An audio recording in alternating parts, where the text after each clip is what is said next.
Oh, I forgot to do something. Hello. Good afternoon, good evening. I totally forgot to do something. 1 second. My brain is completely dead.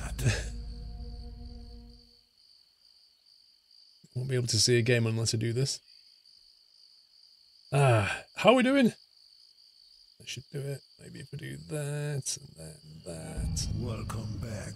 And then maybe that, and then maybe it'll work. Oh, Let's see. Are you gonna play ball? Are you gonna play ball? So much production value, it hurts. Yay, there we go. We have A. We had A. Now we've got V. Now we've got AV. Oh my god, guys. What a day. What a day. I am absolutely cream crackered. I really am. Thank you very much for your congratulations, guys. Thank you very much, sir. Welcome back. Thank you, everyone. It's been a heck of a day. I pushed myself quite hard this week to finish this PPL off. And, because the weather was great. The weather's been great all week. Cream crackered. It's it's Cockney rhyming slang. Cream crackered, knackered. Trouble and strife, wife. Yeah. Cream crackered means I'm pretty darn tired. Happy anniversary. So yeah, I took advantage of the weather, and my instructor said that I was ready. So who was I to argue? Keep the momentum going. The examiner was available. He's going to Florida on Sunday, so examiner's around today, so I was like, let's do this. Let's get it done.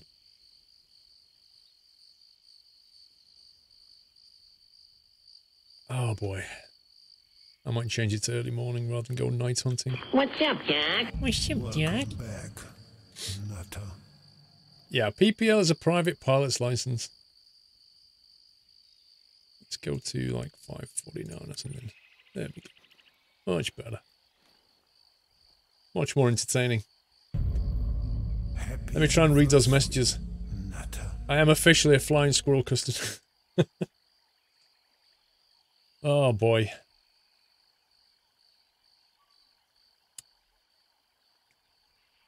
Jacob, you have to put codes into the message if you want sounds. Happy anniversary. It's a code. Nutter. You just put your message in and put square brackets and put the code in between. Oh, I've still got my aviator watch on as well. I'll take that off. Did you go up by yourself after your test? No. There was no time. Happy anniversary.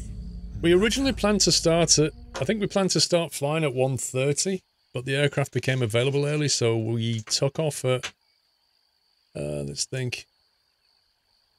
12:45, I think it was in the end. Happy And anniversary. we had 2 hours of flying in total, but in between we came back for refuel. So I had to spend the morning prepping, basically. He gave me the route that we were going to take, but advised me that we wouldn't complete the route because we'd be diverting. Nutter. And so yeah, I basically planned. We planned to go up to Lake, and in fact, I still got the 1 sec. I think I can show you the route I took. What I need to do is change my, Nutter. because I loaded it into my Sky Demon thing. Second.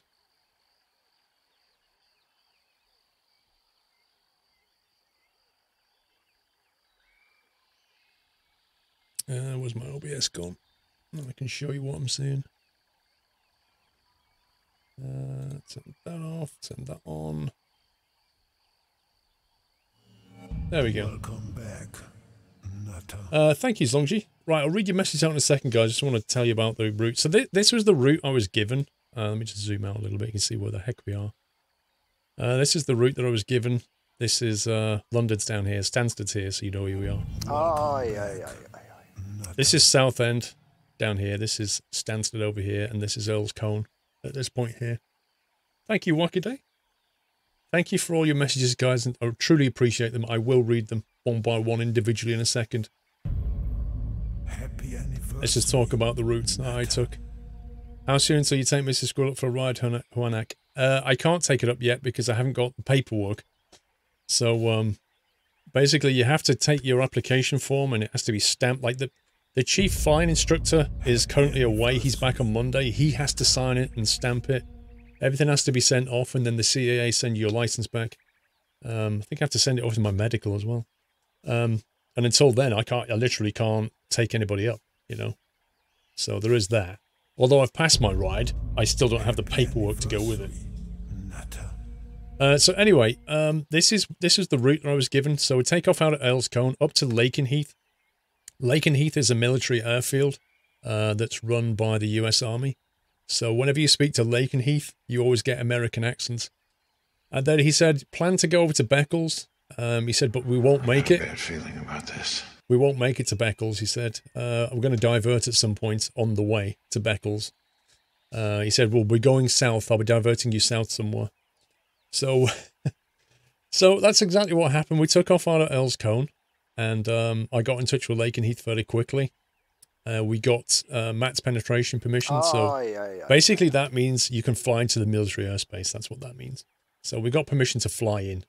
Told him what I was doing, that I'd be flying in, headed off to Beccles, back to Earlscone, even though I knew that's exactly what we wasn't going to do. So en route here, as we're like going over this bit here, he says to me, if you look at First Field, which is a little disused airfield here, he said, we'll be at First Field, I'll be diverting you south. He said, I'm going to divert you south down to, what did he say initially? Manningtree, I think it was. So I got my little plotter out. So bearing in mind, you're flying a plane, and it was quite windy today. Like it was 10 knots, and it was a little bit gusty, and it kept picking you up and dropping you as well. And so I'm there like holding the stick between my knees with my map out and my plotter, plotting a route from First Field down to Manningtree, which looks almost dead south, but the wind was coming in from the northeast, right? So, you know, trying to estimate how much I'm going to get blown off course. I realised we're going to have to fly through Wattisham airspace, so we're going to have to get Matt's penetration here as well. So we get up to Lakenheath, and it was all going well, you know. Oh, before I tell you this, right? So get this, right? This is how the day started. I got in the plane. I did all my checks and stuff. He got in, he was asking questions and bits and pieces, like making sure I'd done things. And we got on the plane, did all my startup checks, took it down to runway 06, which is really annoying because runway 24 is the one that we mostly practice on. 06 we hardly ever use because the northeasterly wind is not that common. 06 we were flying on today. So I took it over to 06, did my power checks, all that kind of thing, lined up to do my pre-takeoff checks, and gets to the magneto bit, right? So if you've flown in the sim, you'll know what this is. Ignition key. Ignition key, right? You have your left magneto, your right magneto, and your off position. Right? So the idea is you turn the key to like 2 steps, and you check the magneto drop, turn it back, and then you turn it 1 step, check the magneto drop, turn it back. Muggins here, never done this in my entire flying. In every single flight I've ever done, I have never done this. Of course, with an examiner next to me, I line up on the runway and turn it to off. I don't know how I did it, but somehow the key just kept going. Straight to off. It's like, lol. This is a great way to start my exam. So I quickly recovered from that one. Quickly recovered from that one. Anyway, we're flying up to Lakenheath up here. And we're heading east out of Lakenheath, and we get to Thetford. I spot Thetford. This is actually, you see this green stuff here? This is actually, if you know Centre Parks, Elvedon Forest, that's that right there. Just east of Lakenheath. So I'm flying east out of here, and I spot Thetford, and I can see where we are. And over here is Snetterton Race Circuit. And Snetterton is fairly easy to spot, yeah? And it just so happens that First Field is approximately halfway down here. So I knew from my plog that this was going to be a 20, what was it now? 24 or 24 minute leg, I think it was, is what I'd calculated. So I knew that at 12 minutes we were going to be pretty much overhead First Field. What does what mean, JJ? JJ? What does what mean? I hope this doesn't turn into silly. Not quite. So I was keeping my eye on the time. So I knew that at 12 minutes I'm going to be roughly at first field. I know I'm going to have Snetterton back over my left wing somewhere. I haven't already seen where it is. And at this point, he's going to give me a diversion. Now, he's not going to give me a diversion until he knows for certain that I spot this disused airfield, which is basically just a piece of grass because it's disused. It's very hard to spot. This whole area is fields, right? And the disused airfield is like another runway-looking field in a load of fields. It's not easy. Happy anniversary, Nutter. But there is an antenna mast around here as well, which is just there near Old Buckingham. So you can kind of use that to approximately work out, roughly. You can see Old Buckingham as well. You can roughly work out where it is. I see it. I'm like, there it is. He says, that's correct. He said, however, we're not going to divert to Manningtree. I want you to take me straight back to Earl's Cone. I'm like, what? So I had to get my map out again and my plotter out again. And of course, the wind decides, you know what? I'm going to really throw you around right now. So the wind starts kicking me around and I'm here trying to plot a new course from first field, basically here. So now we're going to go from this bit here. We're going to go all the way down back to Earl's Cone. Yeah, exactly. Typical. Just throwing in curveballs like that. So I had to recalculate or re-estimate another heading to take me on to go through Earl's Cone, knowing full well I'm still going to smash through Watchisham. So as I start doing this, and this area here is horrible. There's just nothing. There's no landmarks. It's not like when you're over here. There's loads of little rivers and towns and things like that. Here is just fields. It's just not great. And to make matters worse, we're now heading basically southwest, and it's about 2 in the afternoon, half 2 in the afternoon, and the sun is starting to come down. Basically, the sun is right in our face at this point, and there's lots of big clouds around. So you've got these huge shadows on the floor. You can't see the landscape very well, and the sun is shining in your face and scattering on the canopy. So it's like... Yep, I can see Watchisham just down there. You're like, yep, that's Watchisham. So anyway, we get in touch with Watchisham, get Matt's penetration approval to go through. And as we're heading down to here, which is Rattlesden, I think it is. This is a gliding school. It's noted by the little gliding symbol here. So as we get here, basically Watchisham, I'm about there now. Watchisham basically get on the radio and say to me, Golf Alpha Golf, be advised that Rattlesden Gliding School is active today. Okay, so now we have to be careful because I need to basically more or less go around this, because even though I'm at like 3,000, what's that, 3,000 was that? I think it was at 3,000 feet. These winches can throw gliders up to 3,000 feet, so you've got to be careful. So we need to go around this. So basically we had to, or I had to navigate my way around this, get back on course to Earl's Cone, which I did. And we got back to Earl's Cone. And then, so we get back to Earl's Cone, right? So I'm thinking, okay, we're going to have to refuel, because the thing is about the Robin is, when you tow up like that, and you have to do your weight and balance checks, you can only take about half a tank of fuel, which is about 2 hours, 20 minutes of flying. Now, we'd already burned through at least an hour at this point, and we had to come back and refuel. So we came back to Earl's Cone, and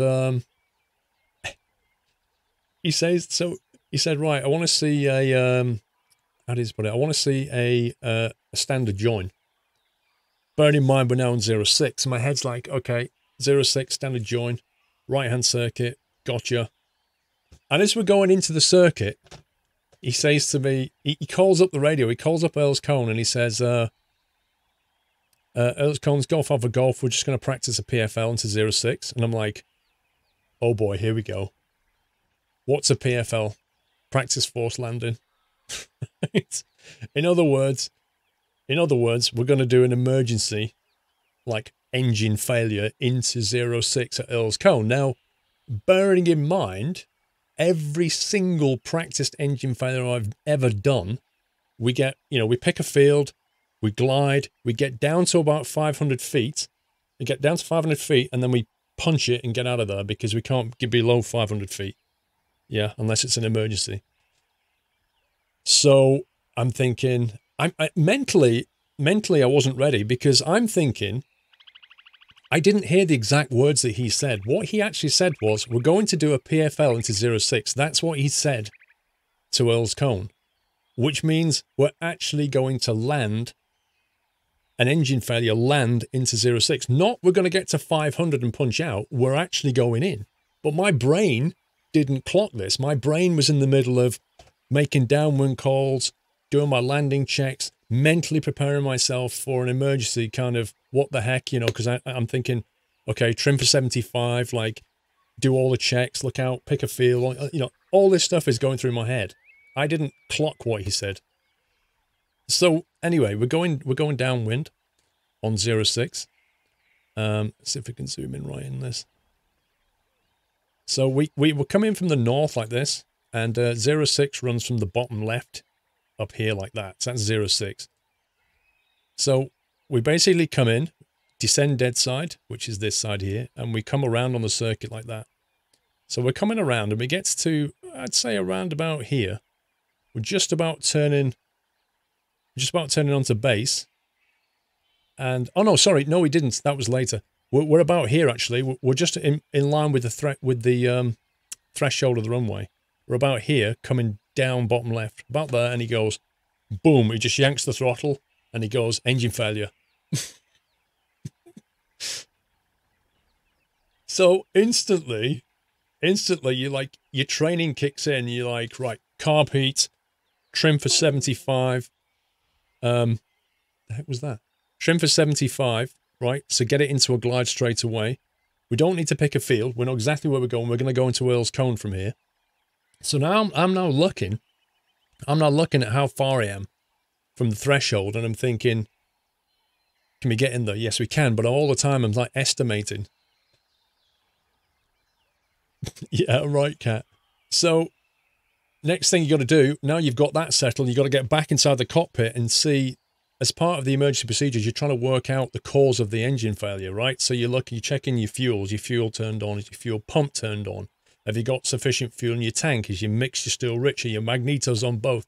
Like all the kind of stuff that would stop an engine because your passenger went, oh, what does this do? And pulled something out. You're doing all those checks, right? But because you're doing an emergency failure, the engine doesn't restart, basically. So you go through all these checks. You have to say everything you're doing, right? Because this is the examiner. He wants to hear that you know what you're doing. So you're telling him everything that you're doing. And then you say, right, engine is not restarted. Back out of the cockpit. How's the approach going? You're looking, you're estimating, you're thinking, right, I need to start turning right now. We've got to get into this airfield. And what you're basically doing is you're more or less aiming at the midpoint of the field, right? So you're kind of estimating in your mind, can I glide this plane right now into the middle of that airfield? Trying to follow the sort of pattern, because you know the wind is coming from the northeast kind of thing. So you're going into wind and all the rest of it. And the wind's trying to blow you away and all that kind of stuff. Then you're back inside the cockpit, because now what you've got to do your emergency procedures. This is your landing procedures, right? So you're going to shut the fuel. I mean, you don't do this, but you tell him this is what you're going to do. Like, you shut the fuel off, you know. Turn the fuel pumps off, pull the mixture lean, turn the magnetos off. You're telling him what you're doing. And then you're into like the, we're going to ditch kind of check. So it's like the hatch, we're going to unlock the hatch, because if you force land, right, and you don't know how well it's going to go, you could end up, you know, damaging the canopy and it won't open. So you unlock it before you ditch it. And then you're checking that its harness is secure. You're basically preparing to land, forced landing. So you've got to know all this stuff. And then that's it. You're basically into the glide. And then as you're sort of making the turn around, you're then going to 10 degrees and then 20 degrees of flaps, because what you're trying to do is bring your threshold to about here. And the last thing you do, and just before that, you've gone 7700, put in your mayday call. And the last thing you're going to do is about here is turn the power off. So you cut the electrics. You don't cut it beforehand because you can't operate the flaps if you do. So you've got to go through all of this while still flying a plane into this runway. right? And here's the thing, because my mind had said to me, we're going to be punching out of here at 500 feet. By the time I turned around to here and realized that he actually wanted me to land at 06, I was right. Okay, we're high. We're way too... I was like here. I'm about 800 feet. I'm supposed to be something like 500 feet, and I'm 800. Right, okay. We have no other options. We're going into 06. What does that mean? We've got to lose energy quickly. So that's when the stunt move started. So it was basically hard left, hard right. Basically, I S'd it like that. Came straight in. Flaps were on. I put my flaps on early, S'd it like that, came in, and dropped it about third in, I think it was. Glided it about a third in, just almost halfway into the runway when I touched down. Which was absolutely fine. Happy anniversary. But boy, was I was happy to be on the ground at that point. I was like, because that was actually my first ever proper forced landing. I mean, we're under exam conditions as well, so it's like it's a bit more stressful. So what's landing rate? I don't know. I don't have a plugin to measure that. But no, I was smooth. I landed it quite smoothly, and we had a crosswind as well, so that wasn't fun. So anyway, we taxied round. He was like, "Yep, very good." Taxied round, put the engine on the fuel stand, got out, refueled the aircraft, got back in, and this time we're doing circuits. So now it's like 30 minutes of circuits around Earl's Cone is what we're doing now. And I think the first circuit, and I'm trying to remember what he got me to do now. The first thing he got me to do was a short field takeoff. So a short field takeoff is exactly what it sounds like, really. It's, let me just show the airfield. Short field takeoff is exactly what it sounds like. It's basically you're taking off from a short airfield, or there's something towards the end that's like an obstacle, quite a high obstacle. So the bottom line is you need to get off the ground as quickly as possible, and you need to climb as quickly as possible. That's what you're trying to do. So you've got to line up here, maximize the use of the runway, get as much use out of this runway as you can. So you don't want to like go down the runway. You want to get every last bit of tarmac here, line up, punch into full power, hold it on the brakes, and then let go. And of course, because I've got a crosswind, I'm turning into wind. We're barreling down here. We get off the ground at 50 knots, nice and early. I already told him what I was going to do. And then we climbed out at 65 knots, which is the best angle, they call it. It's VX. It's the best angle of takeoff. It gets you the most height most quickly. And took off, got up to 300 feet, and then we can go back to normal. Yeah. So goes all the way around the circuit.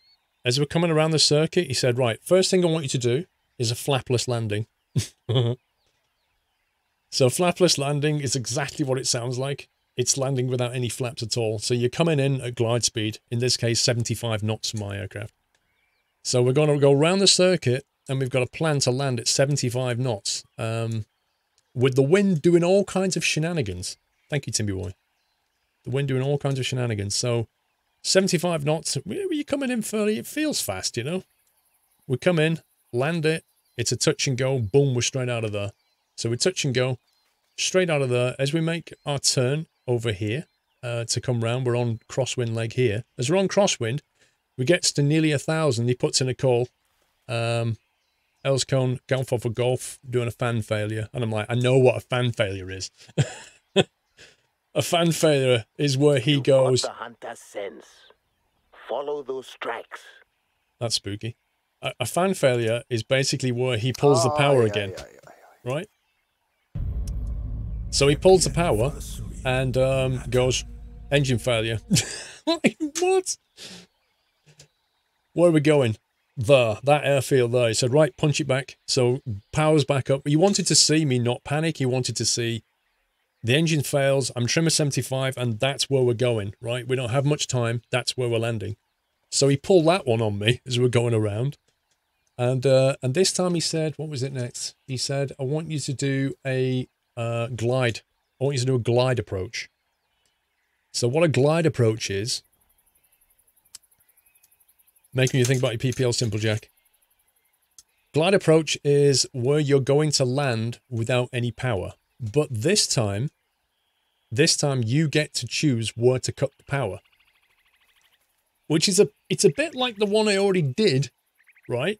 Where he cut the power, only this time I get to choose when to cut the power. So we come around, and as you're going around the circuit, you're staying at 1,000 feet, and you're looking at the airfield, and you have to estimate when to pull the power. So you're now practicing the glide. You're going to pull the power, going to trim down to like 75, get into the glide, which 75 is the best glide speed in the aircraft. So you get into the best glide, but you've got to decide if you pull it too early, if you pull the power too early, you won't make the runway. Yeah? If you pull it too late, you'll overshoot the runway and you'll have to do a go-around. Yeah, pull it at 50 feet, Cat. So you're going around and you whoop, yank the throttle out, cut the power, and again, what you're mentally doing is you're trying to aim for midfield. That's what you're doing. Because as you're on the final here, and you know you can make the midfield, you bring in 10 degrees of flaps. And when you know you can make the threshold, you bring in your 20 degrees of flaps, and it's basically glide all the way in, which is what we did. And then we went off again. This time... 50, 40, 30, 20, retard. So we went round again, and he was pulling all kinds of shenanigans en route as well. So this time, I think it was the third... I think we did 3 or 4 circuits. I think we did 3 circuits. Oh, one of them was a go-around. That was it. So I can't remember what happened in that circuit, but we did a go-around. And then the very last one, he said to me, what engine is it? It's a Lycoming engine. I can't remember the exact engine. The very last circuit, he said to me, and he was asking questions about bits and pieces on the way. He said, I want you to do a normal landing, right? Whatever flaps you want, whatever configuration you want, I want you to just land. He said, but I want it on the center line and I want to see you hit the numbers. In other words, because the very first landing I did, I was a little bit left and there's lights on the left. And he said, you need to keep it more on the center line. Yeah, so he was, I want to see you hit the numbers. So in other words, where it's got painted on the grass, 06, I want you to more or less put it down almost exactly, a precision landing effectively. I want you to put it down exactly where it should be, in the middle, right on the numbers. So I'm like, okay. So I brought it round, did all my stuff, kept it center. However, the wind, which was a crosswind, so I was like left of the runway because I was anticipating the crosswind pushing me right. The wind had decided when I went round this circuit, aha, squirrel, we're not doing crosswind right now. We're going to swing 90 degrees and give you a straight on headwind. So there was me left of the runway. By the time I looked at the windsock and realized what was going on, I was like, ah, great. So I had to move myself back over, got back on center line, came in, rotated back, pulled the throttle, glided it straight down the numbers. I was like, get in. And he was like, that's a very good landing. I was like, thanks. So, yeah, landed it, brought it back, and he was like, did all my close down checks, brought it in. And he didn't say I'd passed or not at this point. So we got out the aircraft, cleaned it all up. In my excitement to get out, I managed to leave the key in. So he said, I think you've forgotten something. I was like, oh yeah, I'm not sure how that happened when I read my checklist. So we got out of the plane, walked inside, and I'm still sitting, I'm still like going to myself, I think I've done okay. I did a few little mistakes and bits and pieces. I think I've mostly done okay. And we walked inside, and as we walked inside, the girls behind reception went, so how did he do? And he went, yep. And I was like, get in. Yes. And they're all like, yeah, congratulations. My instructor was like, congratulations. Like, yeah. Oh my God. I just put my stuff down. I was like, I just want to flop on the settee now. I'm done. Oh, and then she went, oh, can we have a photograph as well? I was like, yeah, okay. So they basically got the instructor and me back out there, and with I got a certificate. Oh no, Mrs. Squirrel's, I'll get her to bring it. I got a certificate basically, and they always take photos of their students, like when they do their first solo, they always take a photo, and when they get the PPL, they always take a photo and they pin it on the notice board. So I was like, yeah, that's fine. And then Then comes the paperwork. Oh, nobody tells you about the paperwork. What is the champagne, Debs? Nobody tells you about the paperwork. So we sit down and it's like PPL application form, so many pages, all this stuff. Like he's got to fill in these things saying, you know, I did this, I did that. Yeah, it's all filled in. He's passed all these things here. Then it's a case of like, I've got to update my logbook. I've got to check all of my hours against all of their hours. All the hours have to be totaled into like solo, dual, cross-country. They have to be filled in the form. He's got to fill in certain sections and sign it. He's then got to stamp my my logbook. Aye, aye, aye, aye.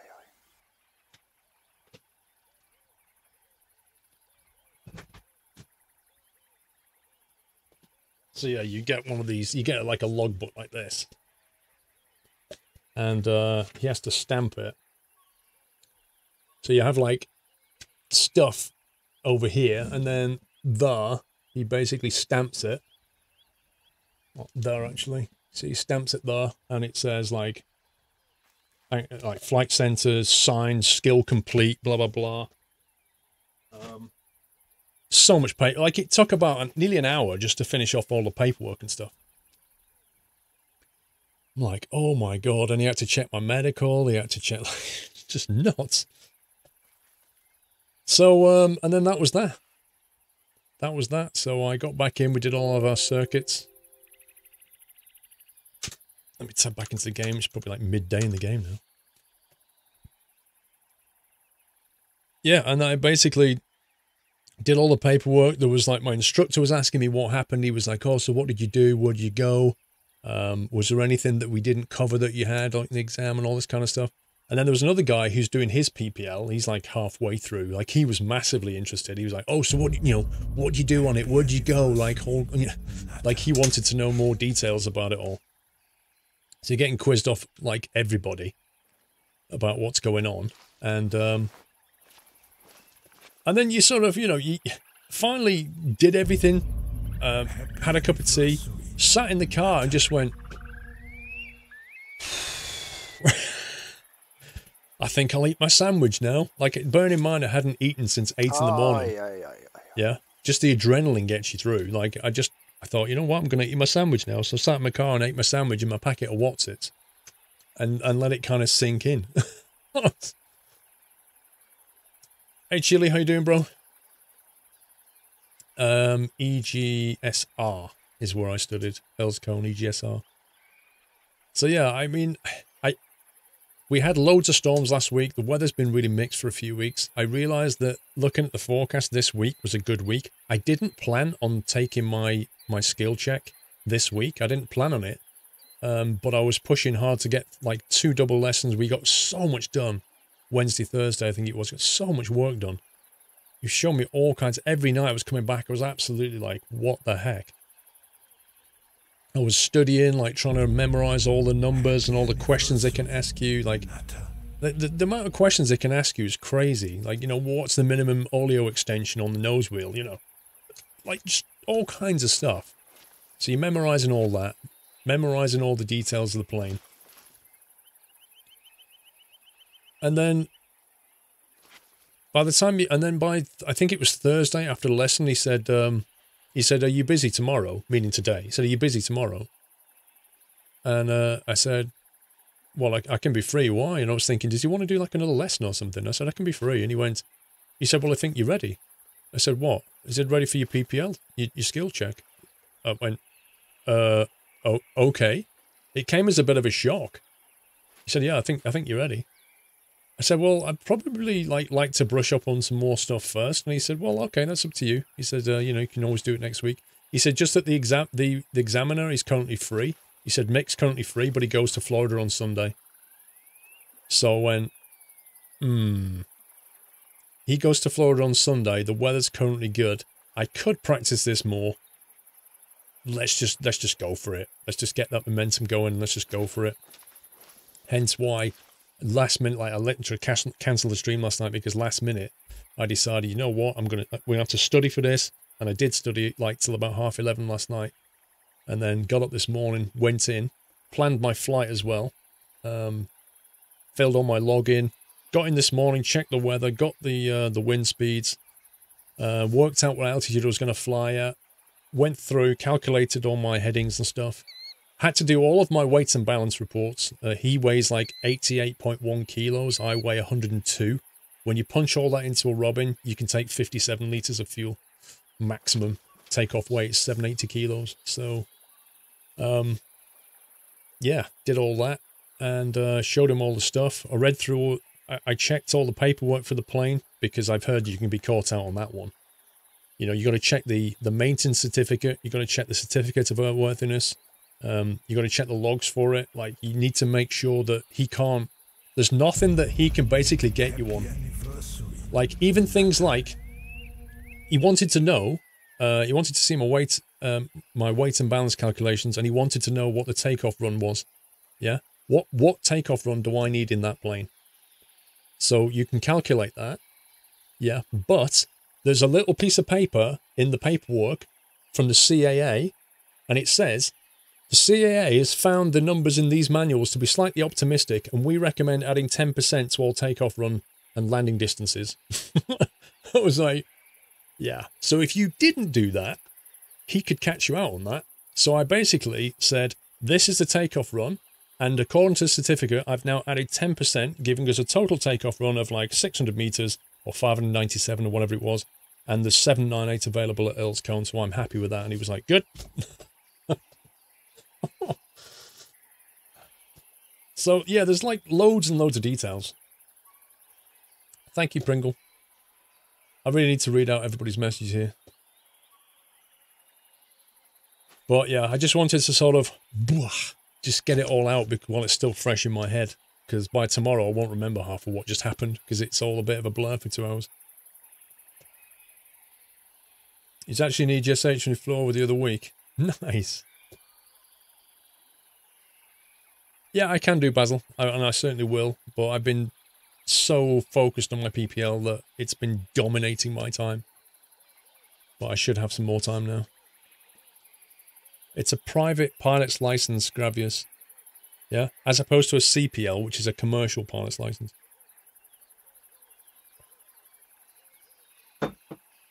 I did B9. Right, let me read some messages here and then we'll go and shoot some stuff. I can't take anybody up yet, Hugo, because I haven't got my paper license yet. That's going to take a few weeks to get.